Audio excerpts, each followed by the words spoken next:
From WBUR Boston, I'm Tom Ashbrook, and this is On Point. Something went terribly wrong last Saturday morning when Kansas City Chiefs linebacker Jovan Belcher shot and killed his girlfriend, Cassandra Perkins, the mother of his 3-month-old daughter, then turned the gun on himself. A tragic incident of domestic violence, of guns, of rage, a man run amok.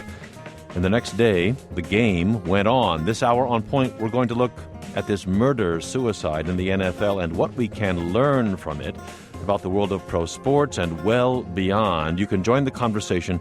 Were you shocked or not at the news? What should we see here? What should we learn? You can comment at our website, onpointradio.org, or on Twitter and Facebook at onpointradio.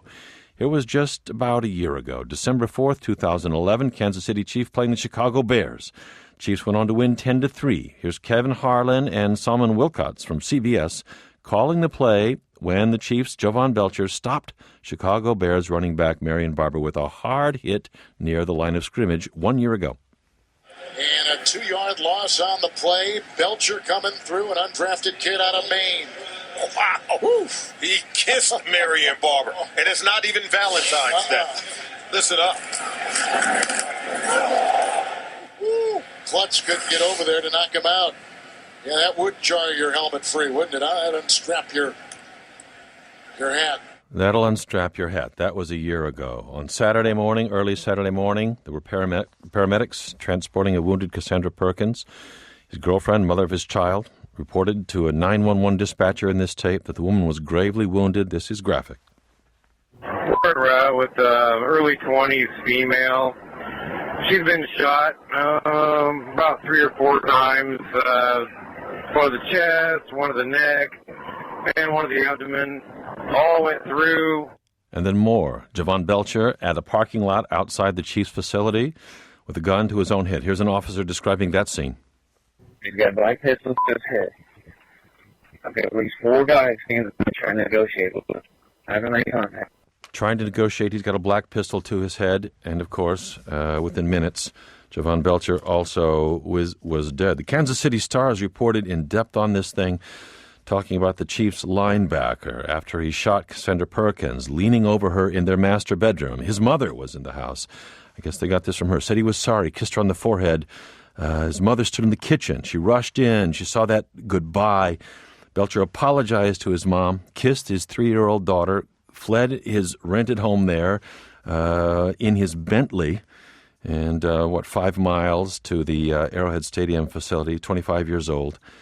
And there in the parking lot, you found the Chiefs general manager, Scott Pioli, got out of his Bentley with a gun at his own head, said, "I did it, according to police. I killed her." And on it went. He thanked Pioli for everything he'd done for him. He asked if they'd take care of his daughter. And then as they heard sirens coming and police coming, stepped behind another car. "I gotta go," the Kansas City Star reports Belcher saying, "I can't be here."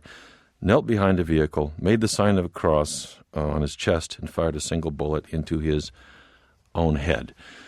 Looking at this, what happened here and what we can learn from it. With us right now from Washington is Kevin Blackistone, sports journalist and regular on ESPN's Around the Horn. He's also a professor of journalism at the University of Maryland. Kevin Blackistone, welcome back to On Point. Thank you, Tom. And with us from Buena Vista, Virginia, Sports Illustrated contributor Jeff Benedict is here. He's been reporting on violence and professional athletics for years, author of Public Heroes, Private Felons, Athletes and Crimes Against Women, and Out of Bounds, Inside the NBA's Culture of Rape, Violence, and Crime. Jeff Benedict, welcome back to On Point. Hi, Tom. There's been so much talk about this over these last few days, but given that moment of silence and the game going on over the weekend, Kevin, we thought we just didn't want to let this one go until we gave it a look and thought about what we could learn from it. What are the takeaways that you're sitting with from this terrible, tragic example of domestic violence, gun violence, a player gone so sadly wrong? What are you thinking about what we've seen here, Kevin? Well, the first thing that struck me is the domestic violence issue. And this is one of those times when something so horrendous and troublesome strikes sports that it transcends the field and more people pay attention to it than ever before.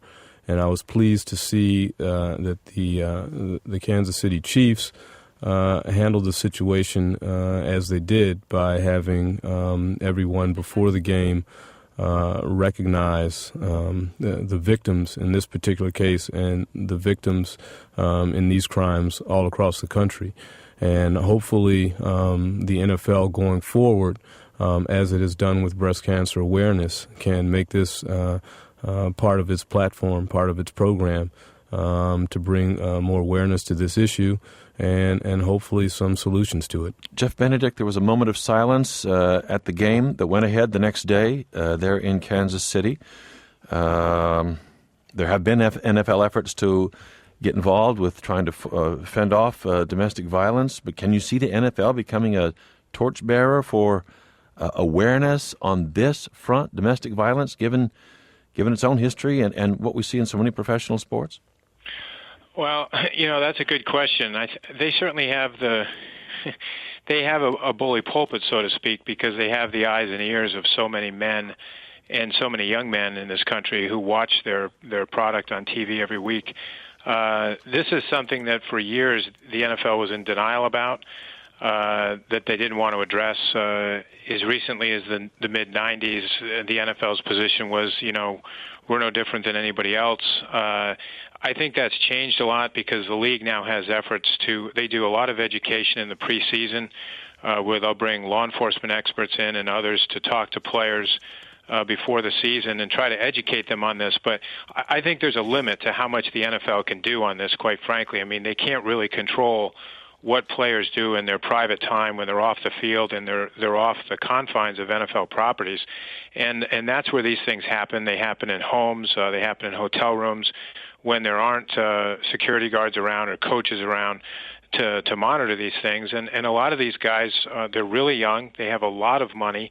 And they have a lot of free time on their hands. And these things, they happen, and they happen, frankly, a lot more than they should and a lot more than we want to acknowledge. I mean, these NFL players are human, and this happens across a big swath of society. It's by no means limited to the realm of athletes or professional athletes, you name it. On the other hand, the idea of them becoming advocates here, I don't know. They, as they said, on Sunday we play and we coach. Here was the Kansas City Chiefs coach, Romeo Crennel. This was Sunday, talking to the press after their 27-21 win against the Carolina Panthers. Crennel and Chiefs general manager Scott Pioli were the last people to see Jovan Belcher alive before he fatally shot himself on Saturday morning. Here he was on Sunday, the coach. We are football players, football coaches, and we play and coach on Sunday. I'm choosing not to answer any questions about what I saw yesterday, and I think that you'll understand that, and hopefully you'll respect my wishes on that, because it wasn't a pretty sight.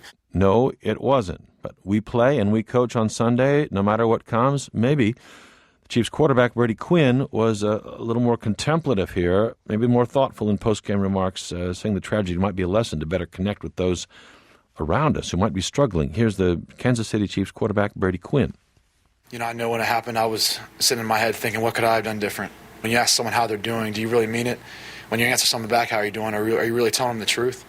We live in a society of social networks and Twitter pages and Facebook, and that's fine and stuff, but we have contact with our work associates, our family, our friends, and it seems like half the time we're more preoccupied with our phone and other things going on instead of the actual relationships we have in front of us.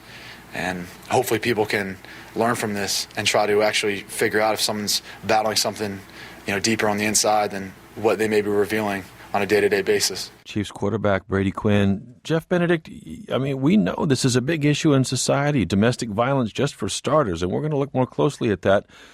What about this kind of violence in professional athletics in this country and in the NFL in particular, the incidence of it, Jeff?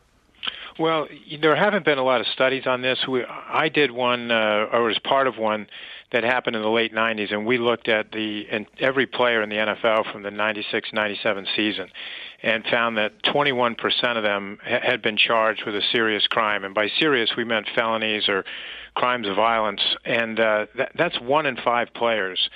And now it's a snapshot, and who's to say what the numbers would be if you did it a year later? But I think it's a pretty good reflection of the fact that the NFL has a lot of players in the league who have had run-ins with the law.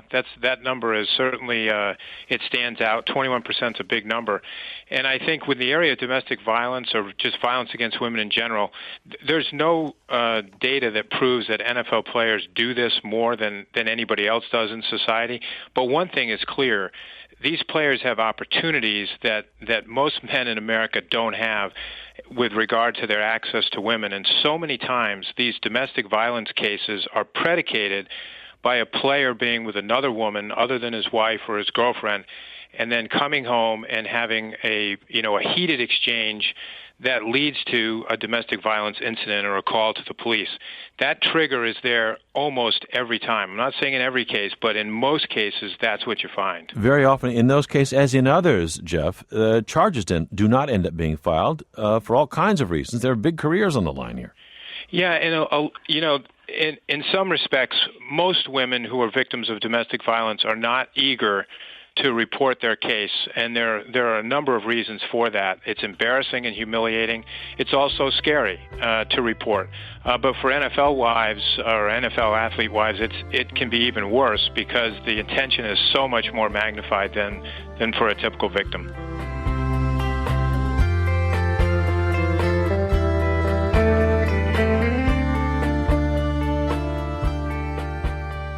I'm Tom Ashbrook. This is On Point. We're talking this hour about the murder-suicide this last weekend in the NFL.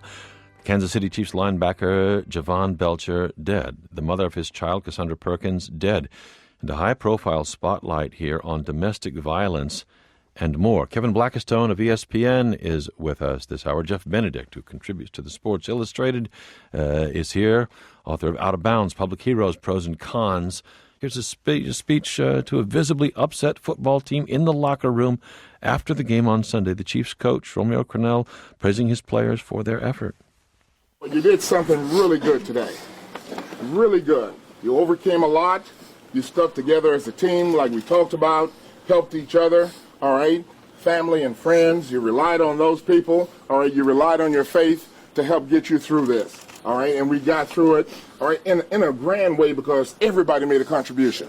Everybody helped, okay? And that's what a team is about. That's what a team is about. You did a very nice job with that, all right? And the win was a really good win. A win, said the coach. The win was a good win, but you can hear the very understandable sniffling and tears in that locker room. Mark in Jacksonville, Florida is calling. Mark, you're on the air. Thanks for calling. Hello. I wanted to disagree with one of your guests said that the NFL's hands are kind of tied on this. I disagree wholeheartedly. Absolutely not.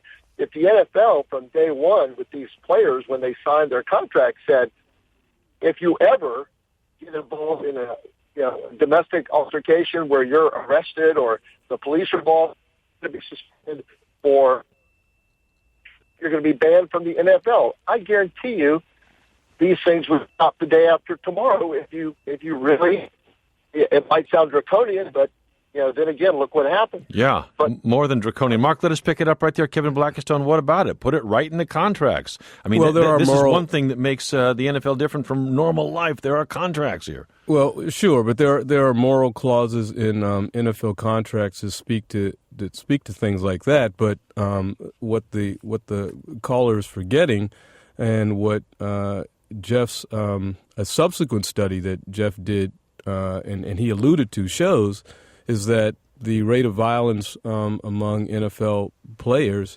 is no greater than that in general society. So, should we have those sorts of things written into our contracts with our employers, no matter what field of work we're in? And I think most people would argue not. And those things kind of work themselves out in the court system, and if you are convicted of such a thing and put in jail, you're not going to be able to participate in your place of work anyway. So I don't think that that's necessarily a solution to this, although it is a knee-jerk solution to this particular problem. Well, Jeff, I mean, maybe, but I wonder, these are very highly paid, very high-profile people with, as you say, a lot of access.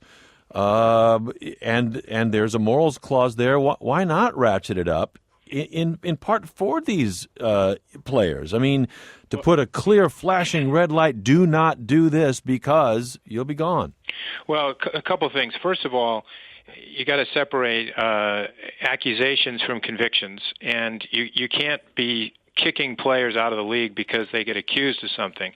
They have to be convicted of it, and by the time you get to that stage, you're after the fact anyways. We're looking for ways to prevent this from happening in the first place. And so, look, I'm all for holding players accountable who break the law, and I think the NFL has been much harder on that issue than they ever have in the past, especially under this new commissioner.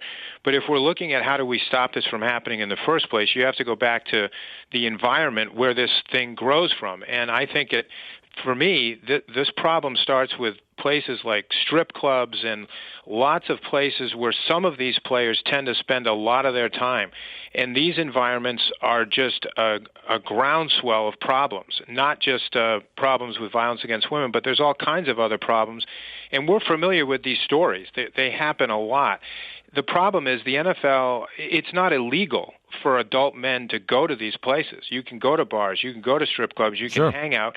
And I think, yes, the NFL, because of the league, has the authority to try to restrict these players as much as they can. But at the end of the day, these are men.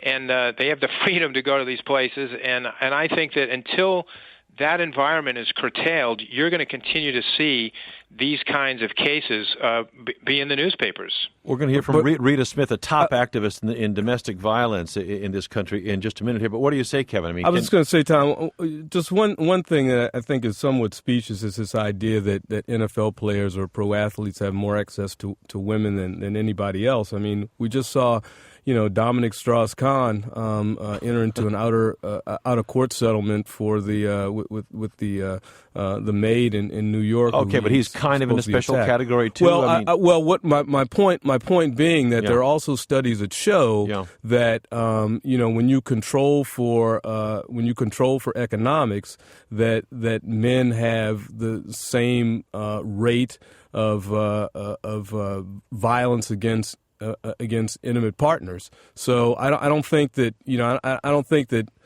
players have any more access to women than anybody else. And when you control for their wages, that anybody else who earns that type of money and rolls in those sorts of circles will have the same rate of violence against women that they do. We could argue that. I mean, they clearly have a kind of access here that comes with the money, maybe with the culture. You say others have it too. Okay, Lakota in Stillwater, Oklahoma. Lakota, you're on the air.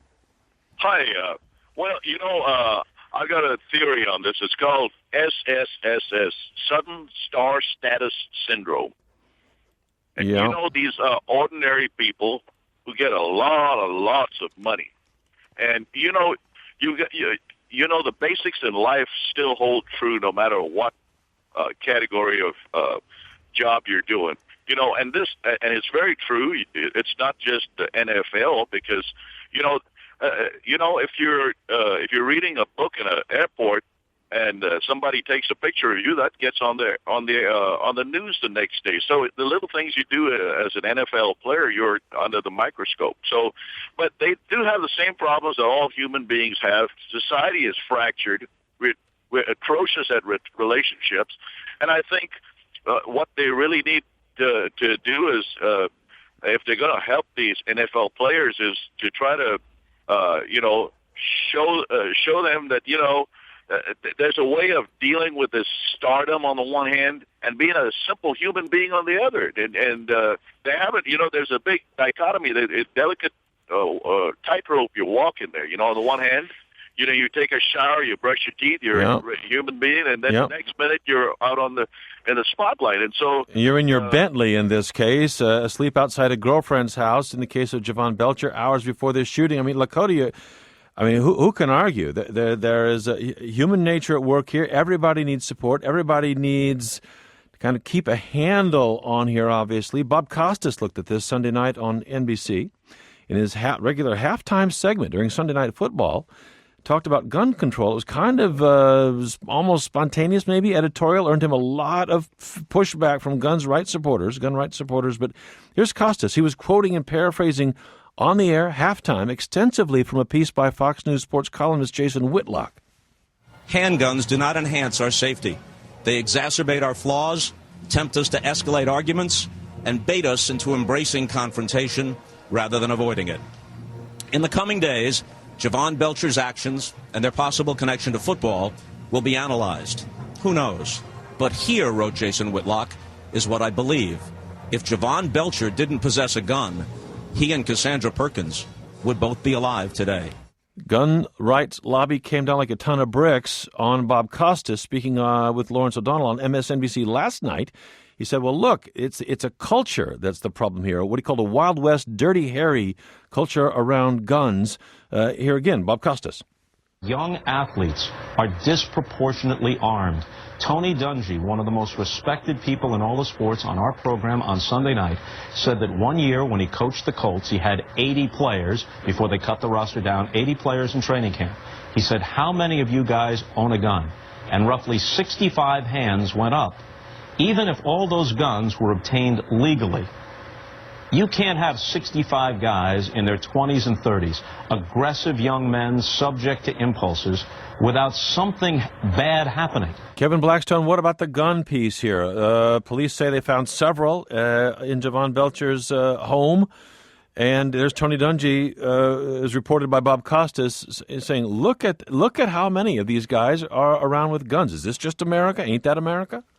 Well, I mean, gun violence in this country has been documented anecdotally as well as quantitatively, and we know that it's a huge issue. It's an even bigger issue in the black community. Javon Belcher was black, as was the mother of his child, and for black men in particular in his age group, it's their number one killer. So it is a huge problem. The only thing I would say is that it is not. I don't think I can jump to the conclusion that had a gun not been there, that this tragic situation would have developed as it did. I mean, there are other ways, unfortunately, to kill people, and obviously in a rage, those kinds of things can happen. But certainly, it does raise a question once again. About the control of weapons in this country. Well, I mean, it could have happened without a gun, but there's Jason Whitlock, quoted by Bob Costas, Jeff, saying, he's guessing that if there hadn't been a gun, he and Cassandra Perkins would be alive today, Jeff. Yeah, I mean, that's an easy thing to say, obviously. I kind of agree with Kevin here on this, and I think it's, the caller who came in just before you played those snippets from Costas used the phrase or the word ordinary to describe these players. These are not ordinary young men. I think, anybody who's been around professional sports know there's nothing ordinary about being a pro athlete. Because for these guys, starting at a very young age, high school or even before, they are treated differently than everybody else around them.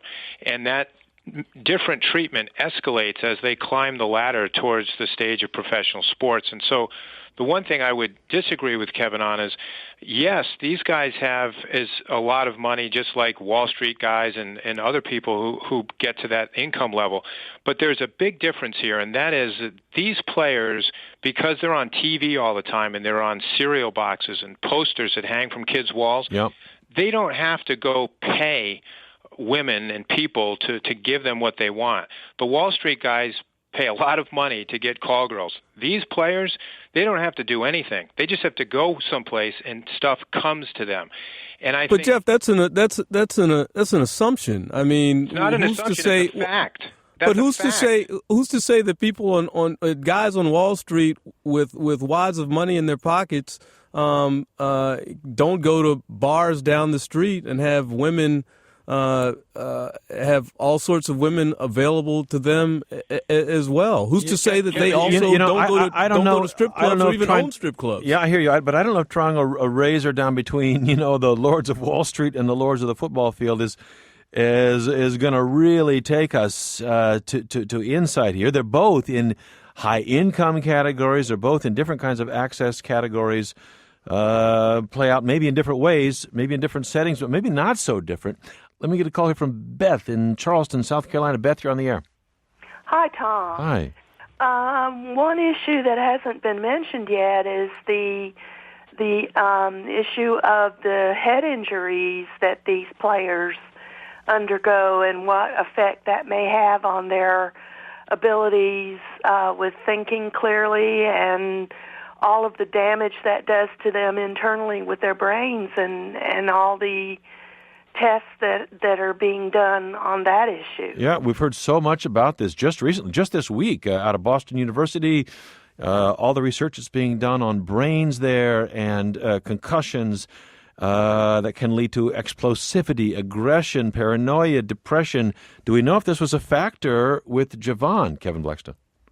We don't know that as of yet. It quite possibly could be. I think the study of concussions and the effects it has on people is still a developing science. So we don't know that yet in this particular case. I mean, no reports of concussion while he played with the Chiefs, I'm reading here, but he was listed as injured with a head injury in November of 2009. Jeff, people look at NFL activity these days and, even talk about guilt watching. It's amazing to watch, but there's a lot of damage done there, and it can go to the brain and it can go to personality, behavior. Yeah, I think probably the scariest thing facing the NFL right now in terms of its future is this whole business of concussions. There are now over 3,000 NFL players that have brought suit against the league over concussions. It's an area that's getting a lot more attention from the medical community. There are multiple hospitals in the United States right now that are studying the brains of football players.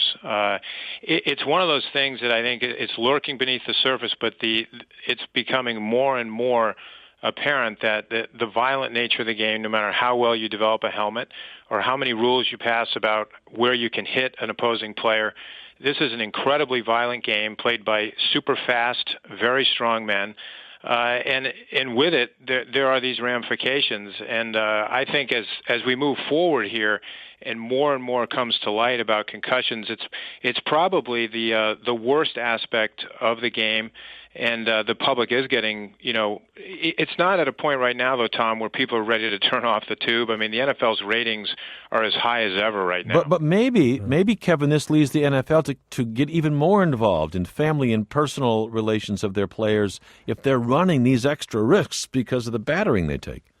Well, I mean, I think that's something that the NFL does slowly but surely. There are a lot of programs with a lot of teams individually and through the league and through the Players Association to help players deal with these sorts of issues. I remember when I was in Dallas and the Cowboys hired a psychologist to help out, in particular, a couple of players who had some issues with being bipolar and that sort of thing. And so they do that.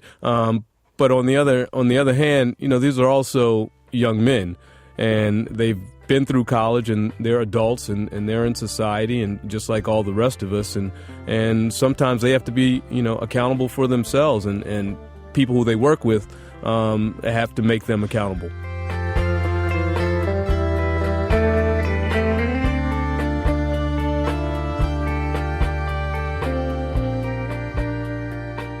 I'm Tom Ashbrook. This is On Point. We're talking this hour about a murder-suicide in the NFL. The Kansas City Chiefs linebacker, Javon Belcher, dead. The mother of his child, Cassandra Perkins, dead.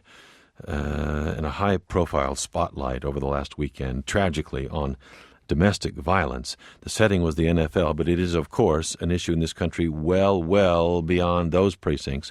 Kevin Blackstone is with us, sports journalist, panelist on ESPN's Around the Horn, professor of journalism at the University of Maryland. Jeff Benedict is with us from Buena Vista, Virginia, contributor to Sports Illustrated and SI.com, author of a bunch of books on professional sports, athletics, and culture, as one of them says, of rape, violence, and crime there, athletes and crimes against women.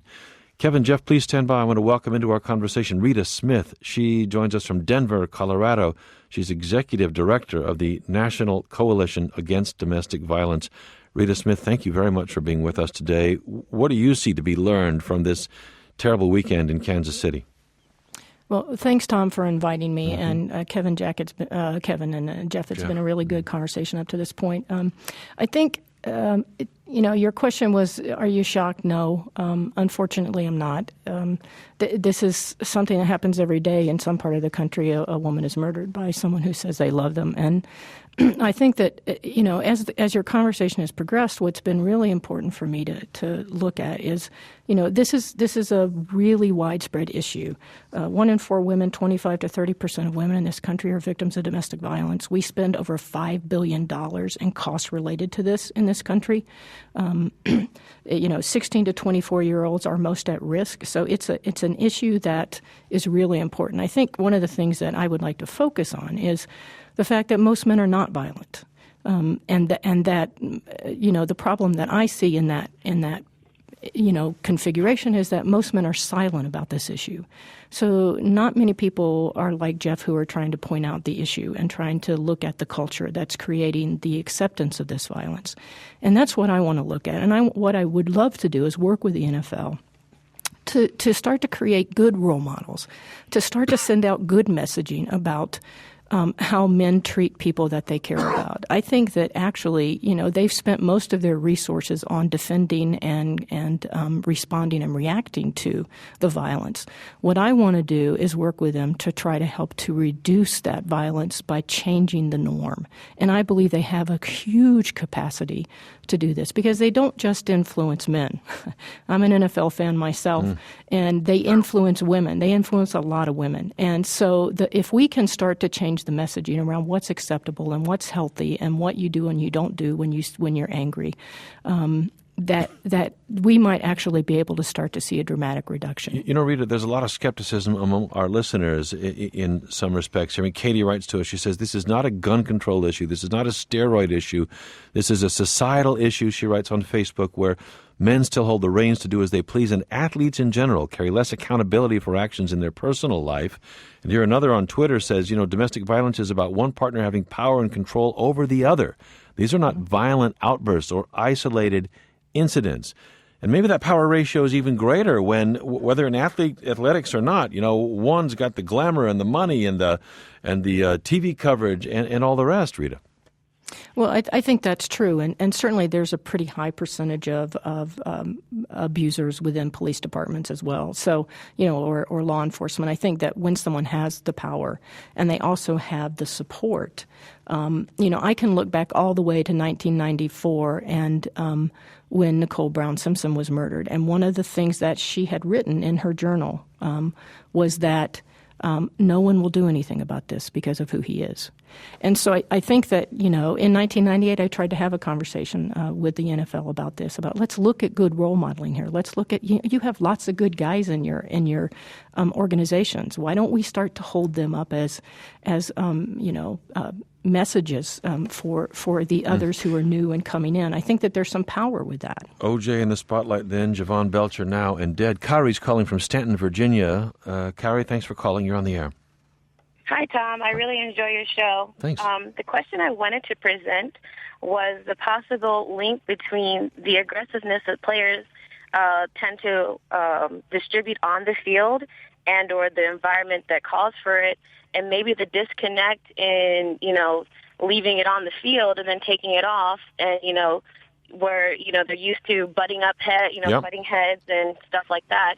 Maybe the disconnect and realizing that, they can't, have their way or dealing with something aggressively as they do on the field in real life. Yeah, it's a great question. Jeff Benedict, how about it? I mean, on the field, we heard that tape at the top of the hour. Javon Belcher could just, plow his opposition down. Is it hard to turn that off when pro football players leave the field, or is that kind of a layperson's assumption? I don't know. What do you say, Jeff? Well, the truth is, obviously, there are lots and lots of guys who play this game and who have no problem turning that off when they leave the field. They come home, they're great fathers, they're great husbands, and they confine that aggressiveness to inside the lines. There are some players who don't do as well doing that, but I think it's a little dangerous. To me, that's more of a crutch. in these cases. I think it's much more about guys who haven't learned how to properly treat women, and who see them as sometimes as second-class citizens and treat them that way, and become conditioned to view them that way because of their experience, partly that's fed through sports. And I think that that's the more overarching issue here. I'm not saying that their aggressiveness never plays a role in some of these cases. Obviously it does in some instances, but I think it's much less important or much less of a factor than how they have been groomed to view and treat women over the years. Kevin, what do you say? Fierce on the field and mellow off. Is that a hard ratio? No, it's not hard, and as Jeff said, most guys in the NFL aren't like that. They don't have that difficulty. I've covered the NFL for 20 years. I have some friends who play in the NFL now, who have played in the NFL, and all of them are great people with great families, and have never had their name show up on a police blotter. So back to Rita's point, the fact of the matter is that most men in the NFL do not have this problem. Maybe what the NFL needs to do, and maybe what some of the rest of us need to do, is look at those who don't have the problem, who are the majority, and find out how they are able to live their lives as they do and hold those up as examples for others to follow. Mary in Montpelier, Vermont. Mary, you're on the air. Hi, Tom. Hi. I just wanted to make a quick comment. I've heard a few people, including callers, have sort of a boys will be boys mentality about this whole thing, that this just happens in society and what can we do to stop it. But I don't think I've really heard anybody say that we have a patriarchal society that is permissive to violence against women, and judicially we don't get justice for it. And I think that's an important piece of this puzzle. Right to the deep end of the culture there, Mary. Rita, how about it? A patriarchal society permissive of offense against women, including violence. Well, I think there's certainly some historical foundation for that. And right now, you bring it up to the present. We have a bill called the Violence Against Women Act that was passed in 1994 that has we have statistics now that show that it is starting to make a huge difference in domestic violence. And yet Congress is stalled on it. They cannot agree on reauthorizing the Violence Against Women Act. What's the objection? There are some provisions that some of them have resistance to, provisions that were provided from the field saying that vulnerable populations, particularly immigrant, LGBT, tribal women, have necessary additions that need to be made to make sure that they also receive equal protections. And there's some resistance around those provisions, but they're based in actual and real need and the danger factors that are present for those populations. So, I want people to look at the fact that we have to do everything we can. Maybe it's not a gun culture issue, but what I can tell you is that statistically 68% of the domestic violence homicides in this country are gun-related. And so we need to look at how do we start to reduce the potential for those guns to be used in that way when we know, when we see the signs. And there were certainly signs that this escalation was happening within this relationship. So how do we, as friends or family or law enforcement, say, this is just not a good time for you to have those guns in the house. I'll hold them for you until things start to even out for you. I think there are some actions that we can take, even if they're not legal actions, that can start to look at maybe reducing the lethal outcomes and really start to address how do we de-escalate and de-norm the use of violence because you don't like what's happened. Certainly guns can take it lethal very easily. Sue in Portville, New York. Thanks for calling, Sue. You're on the air. Hi, Tom. Hi. I'm having a real hard time listening to this show. Because the lack of female input, other than your latest guest, and the complete ignorance of what's being talked about. Domestic violence is not related to being violent. It's related to control and power, and it comes from somebody who experienced a lack of control and powerlessness as children. It's a learned behavior. If that's all you know when you're growing up, that's generally what you're going to do. My husband ran me over with a truck after years of violent behavior. And I was not a wealthy person at all. Neither was my husband. There was alcoholism on both our sides. After getting run over, they didn't arrest him for over 8 hours. He ended up getting probation. I could not get an order of protection against him because of who he was. Now, this is a man that had no, no fame, didn't play football, all the things that you've been talking about. A very good friend of mine who was in a very wealthy position, her husband killed her and her 3 children, and he didn't have a gun. He didn't need one. We're told not to tell or we'll be killed. The police department, the state police of New York, and the emergency room staff took donations and gave it to me and told me to get the hell out of New York. Okay? This isn't about violence. It's about a learned behavior, and it's about, control, power. Sue, we've got it. No fame, no football, no gun, and it can still happen. And I really appreciate your call. Rita Smith, it's not about all these environmental things, as Sue says, from her direct experience. It's about control and power, and if you don't address that, all the rest, you can still be left with the violence. Well, I do think that's true. Power and control is certainly the reason why the violence is used. It's the tactic to keep control. It is definitely the most effective tool to keep control over another person. But I do think that it's important to identify that it's not always a learned behavior. It makes it more possible if you witness violence growing up in your home to repeat that pattern, but it's not a given that that's going to happen. And it's not. 100% of those kids are not going to grow up to be victims or abusers, and 100% of the abusers are not victims of previous violence in their own home. So I think that it's a learned behavior because it's a wider cultural acceptance of this violence. There's a wider cultural acceptance of, particularly the more access and power a man has, the more likely it is that he will start to address, using that violence to control somebody that they want to control. Jeff Benedict, you followed this for a long time. Rita Smith is kind of reaching out right here on the air and saying, hey, NFL, if you want to talk about this, I can be helpful. But can you really see the NFL as a locus for pushing back on the issues embedded in domestic violence in this country? I mean, after all, football itself has violence embedded in it. Is that a contradiction right there if you want to start looking at domestic violence? No, not necessarily. And that's what I was alluding to early on in the show, is that I think the NFL has a bully pulpit. They have a captive audience.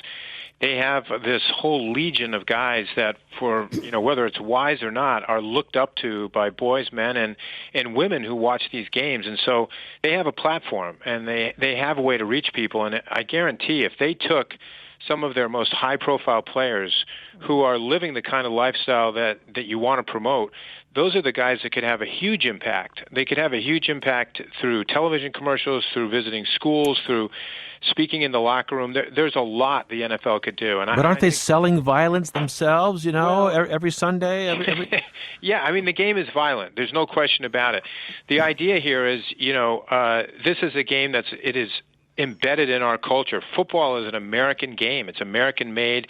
It's a huge part of our culture, and it's not going anywhere, at least for a while. So I think there's a lot of good the league could do if they decided to be more proactive than reactive. Kevin, what do you say? I totally agree. That's why I started out talking about how the Kansas City Chiefs reacted over the weekend to this tragedy by having a moment to remember victims of domestic violence and hopefully to bring some more needed attention to this issue. It's much like how the students at Penn State reacted this football season by starting a campaign against child abuse. I think that's the unique role that sports can play in society. It can shine a brighter light than any other corner of society on an important issue, and hopefully bring the attention to it to get it fixed. Rita, can you really see it, these big bone-crunching guys, as new spokesmen against domestic violence?